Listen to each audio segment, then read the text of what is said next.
You have no idea how excited I am to be able to play, test and showcase a new character before their release. Today we're talking about Mualani. This video was filmed on the Creator Experience server for which I was invited by Hoyoverse. The content is still in development and could be subject to change, but I hope this video helps you decide whether you like or not Mualani.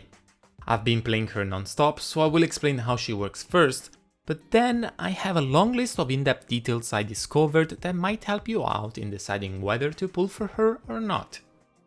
Mualani is a 5-star Hydro Catalyst user that will mainly be played as an on-field damage dealer. Most of her kit scales from her max HP. Thanks to her elemental skill, she summons and surfs on this little guy, Sharky. While surfing you can still dash, jump and attack. You will be there as long as you have Night Soul points shown on this bar. All you need to know for now is that these points slowly decrease with time. It's very similar to Wander's elemental skill. In this state, touching an enemy will give you wave momentum stacks. For each one, your next attack will increase its damage and consume them. You can get 3 at most, and once at the limit you get a huge extra multiplier. Talent level 9 at 3 stacks is around 74% over max HP. That's quite a bit. Before moving on, I want to too long didn't read her general game plan. She hits really hard, but rarely. In a full skill duration, you will not be able to do more than 3 fully stacked attacks on a single target. And as a Hydro character, what could we do with that? Imagine being able to cast 3 Tartaria's Burst back to back to back. It actually does way more damage than that, but what would you do if not try to vaporize them all? And that's exactly what I predict Mualani to be best at: forward vape teams. Teams where applying Hydro often is not a good thing, but very sporadic and huge hits like hers are perfect. Also, do not take the numbers you see on screen too seriously, as the builds given were trial ones, similar to what you can see in Imaginarium Theater. Anyway, she has more talents. Her burst is extremely simple, another big nuke with 15 seconds of cooldown and 60 energy cost. Her attack talent might have some use in particular setups, but you can generally just ignore it. It's really fun looking, but nothing scales from HP here. First Ascension will make every fully stacked attack summon an adorable puffer that you can pick up to get 20 Night Soul points back. You don't really need to pay too much attention to it because it really tries its best to come at you. It can happen twice per skill, so the real total amount of Night Soul points you will get to use is 100. Her second passive instead will accumulate stacks each time someone, her included, triggers a Night Soul burst. These stacks increase her burst damage. But what's a Night Soul burst, you might wonder? I'm glad you asked. This graphic effect you see when I hit something with elemental damage is a Night Soul burst. It's active the moment at least one character from Natlan is in the party, but it can be activated by anyone. It does nothing on its own, but I'm assuming it will trigger certain passives for most Natlan characters. And it doesn't stop here. Having multiple of them will make the cooldown of triggering a Night Soul burst decrease, as you can see on the screen. This cooldown is shared between characters. For the case of Mualani, don't count on this too much, especially because right now the Natlan roster is very limited, but you're basically guaranteed one no matter what. The other 2 passives are for exploration, and I will have a section about it later. I want to now give you a list of more in-depth details about her kit that I discovered. If you don't understand something, feel free to ask in the comment section.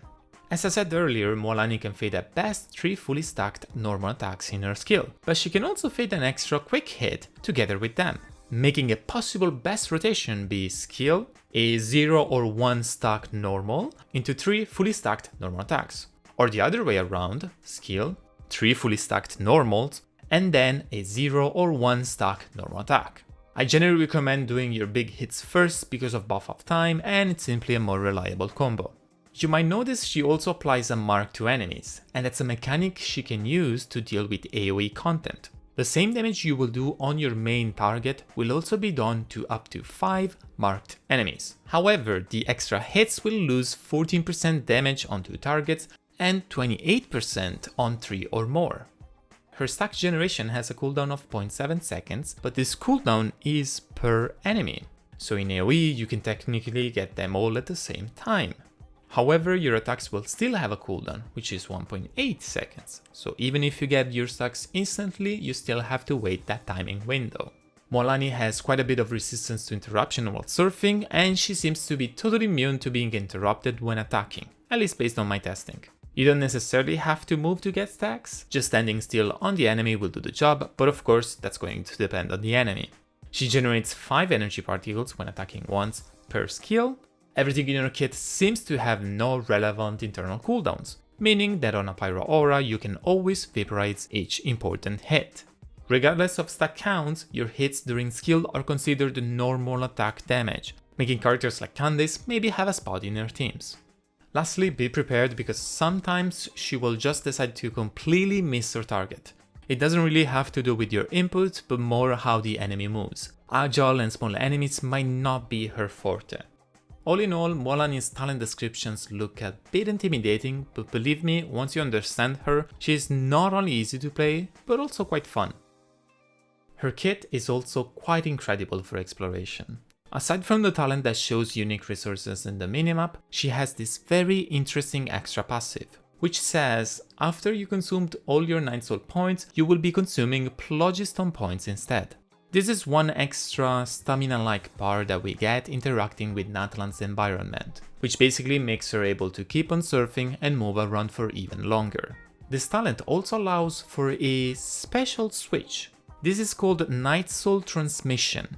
Basically, on a 10 seconds cooldown, while being in the air, sprinting, swimming, or in a particular movement talent, she gets to have a special switching animation that lets her use a weaker version of her skill for free. This weaker version has 49 soul points instead of 60.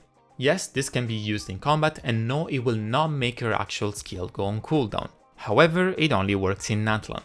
She also spends 75% less Night Soul or Phlogiston points on water in Natlan, or 35% on waters outside of Natlan. Just look how long I've been surfing for. If every Natlan character ends up having this or similar, it's quite insane for exploration and makes it so much more fun. Now, I have a few strong points that I want to talk about when looking at how to build her, even though this is not a full guide. When looking at her weapons, we have a very free-to-play friendly character. Natlan is releasing with a new craftable catalyst that is perfect on her. Ring of Yakshe. Hopefully I said that right.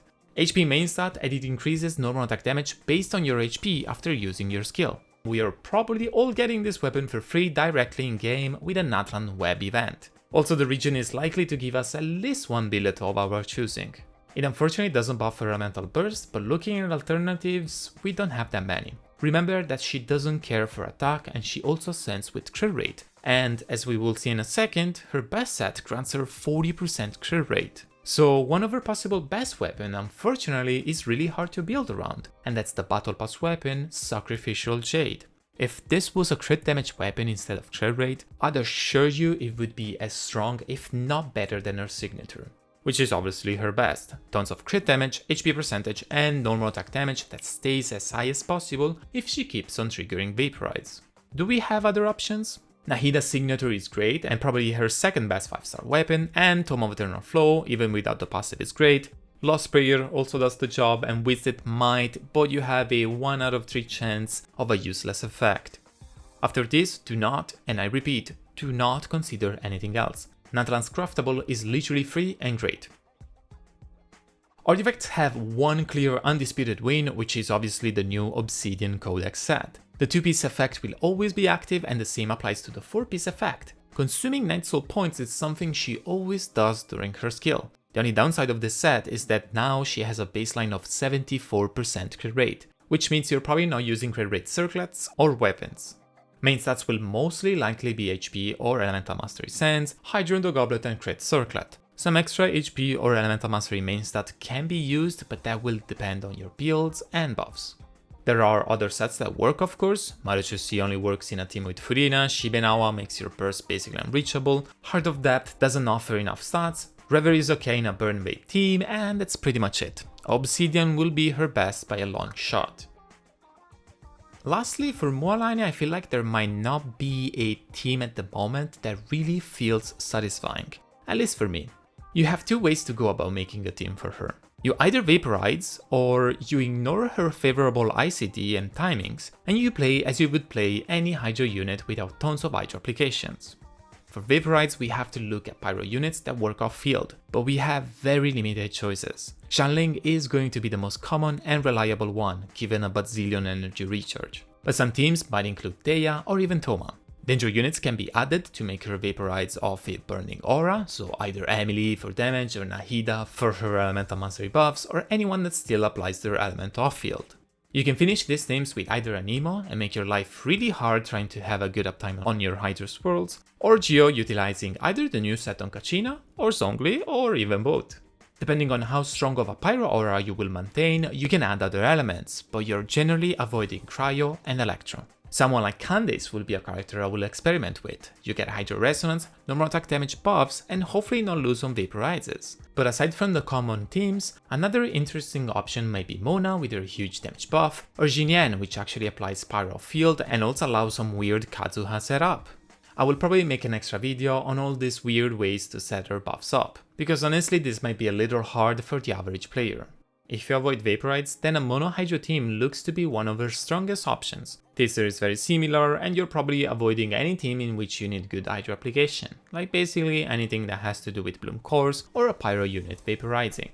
As a Hydro character, it is hard to say that she doesn't have units that synergize with her well, but I believe this is just a start for Mualani. She can clearly get tons of great options in the future, especially with Natlan's roster and especially in terms of Pyro units.